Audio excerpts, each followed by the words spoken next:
All right, so now I'm going to talk about the different rods that I use personally. The thing about a soft bait, it doesn't, a lot of guys are like, well, this bait weighs this much, this bait weighs that much. It doesn't really matter when it comes to soft bait. What the most important thing is that the rod has a lot of muscle to it.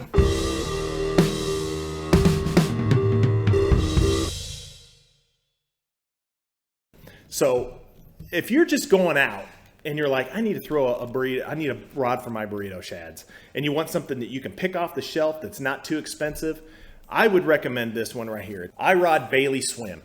That's a great, just kind of all around soft bait rod, or a heavier hard bait rod. Like you can throw, like the 6-ounce hard baits and stuff on this, and it works great because it's kind of got like a mod fast kind of taper to it.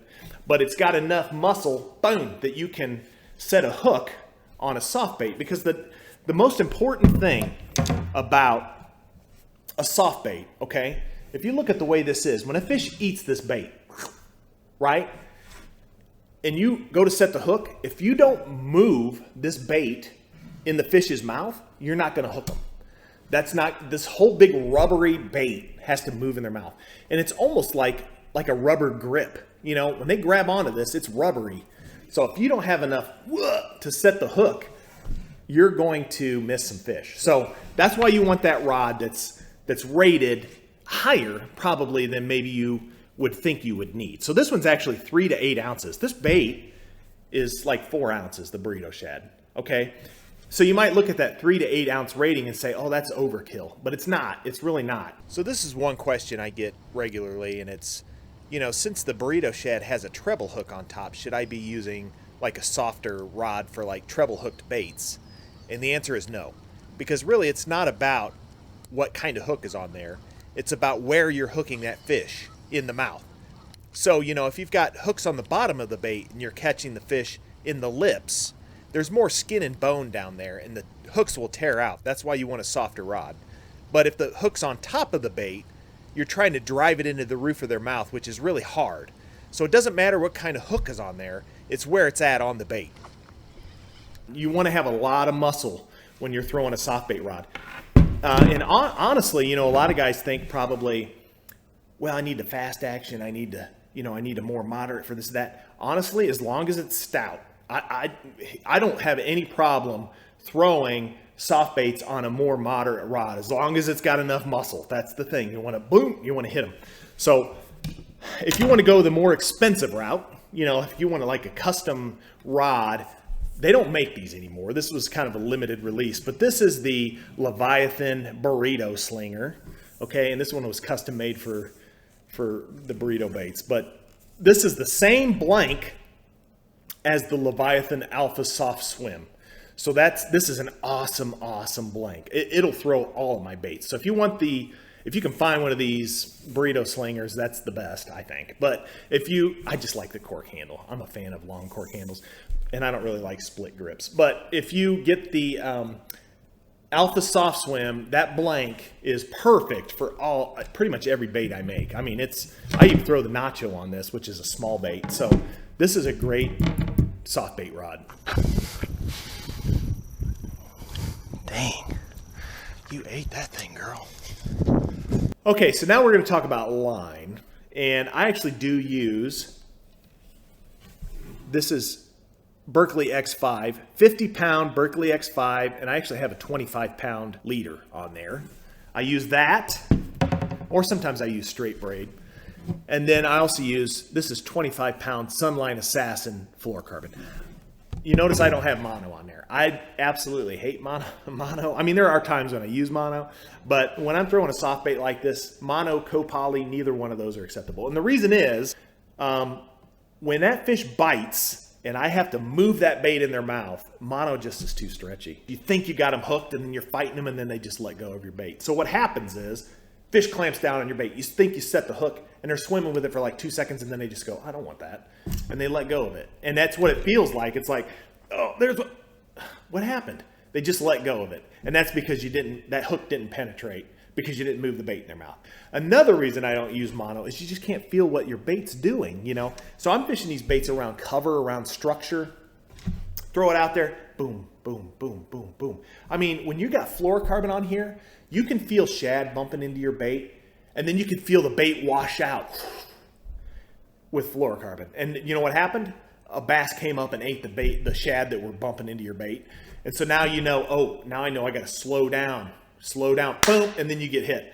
I mean, you can tell so much what's going on with your bait when you're using fluorocarbon. That's my top preferred choice, is fluorocarbon.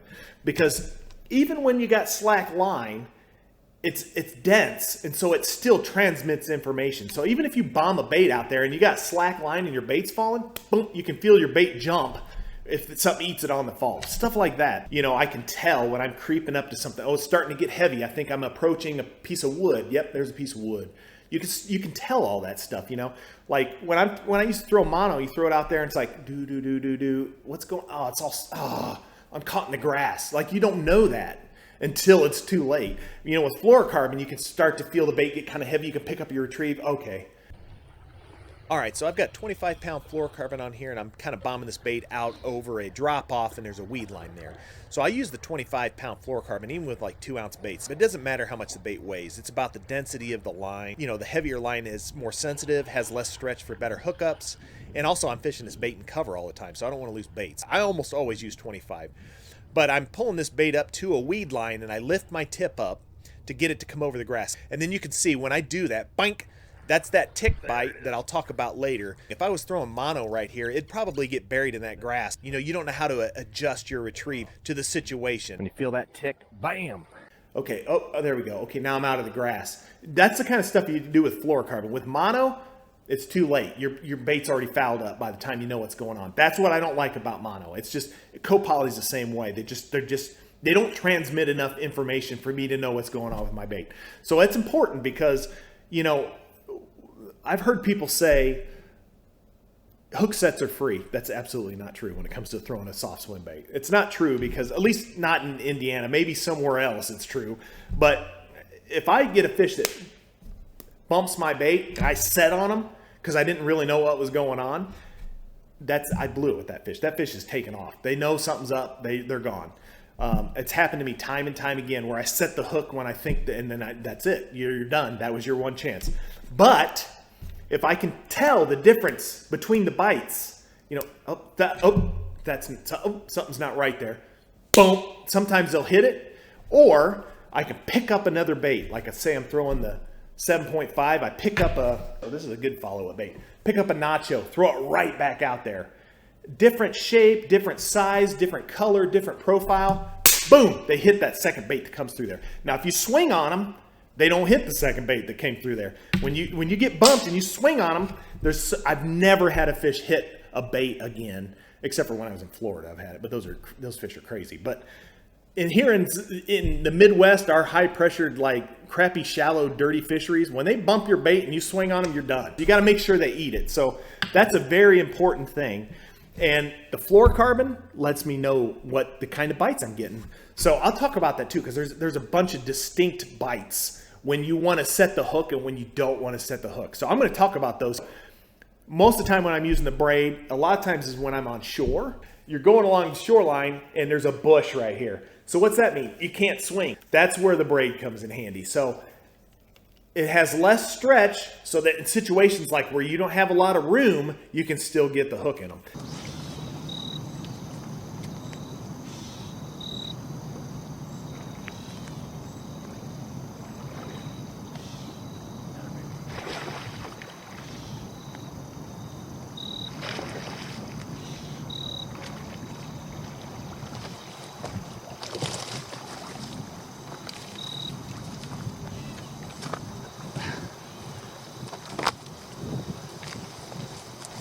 So that's where I'm using the braid, are those kind of close quarters on the bank. If I think I'm going to be paralleling the bank, if there's going to be a lot of brush and bush and trees and crap in the way where I don't have any room to swing, that's where I'm using the braid. Also, if I'm fishing around grass. So this bait right here, a lot of times, if I'm fishing in the grass, boom, boom, pop, pop, you can just, you know, crank the handle and the braid has so little stretch that it'll pop it out of the grass as you're going, pop, pop. So another place I like to use the braid is in the kayak. So you make a cast, you start your retrieve, a wake boat goes by, and it knocks you out of position. So now you're at a weird angle if you get bit. That happens all the time where I'm fishing. And also, you know, you do get bit and you go to set the hook and the kayak itself moves. So you lose a lot of the power that you have in your hook set. So having that low stretch braid is really beneficial in the kayak. That was awesome. All right, so next I'm going to talk about reels, and this is the least important component to this whole thing. I like a slow reel. A lot of guys like fast reels. Me personally, it's easier for me to speed up than it is to slow down. I know a lot of people say the opposite. Well, it's easier for me to slow down than it is to speed up. But the thing is when let's say I'm really trying to creep a bait or something, or I really want to get my cadence right. If I'm not paying attention, next thing I know, I'm going too fast and the bait's swimming weird or whatever. I just like to have a slow reel.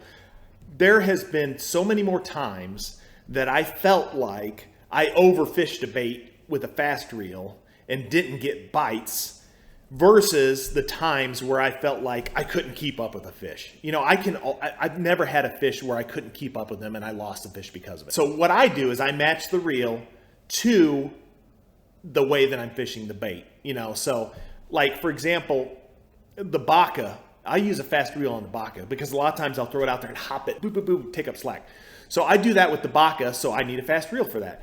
When I'm going slow with the soft bait, I use a slow reel.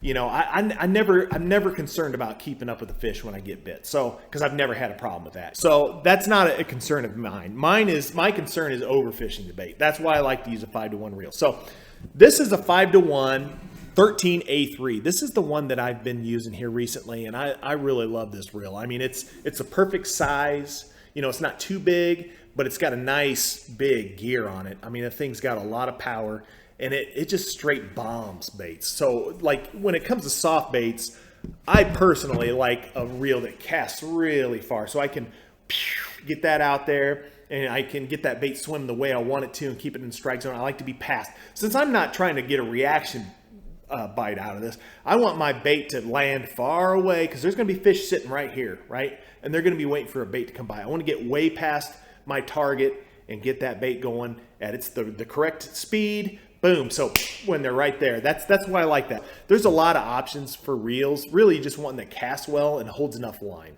So I prefer a 300 size reel. These are both 300 size reels. And what that means is the spool capacity. You know, like, so a typical 300 size reel holds 190 yards of 14-pound test. That's kind of that's the average. So that's what I look for when I'm throwing a soft bait, at least that, you know, capacity. Now, there are times with other baits where I actually want more capacity than that. But for these two baits, the Burrito Shads, 300 size reel is perfectly fine.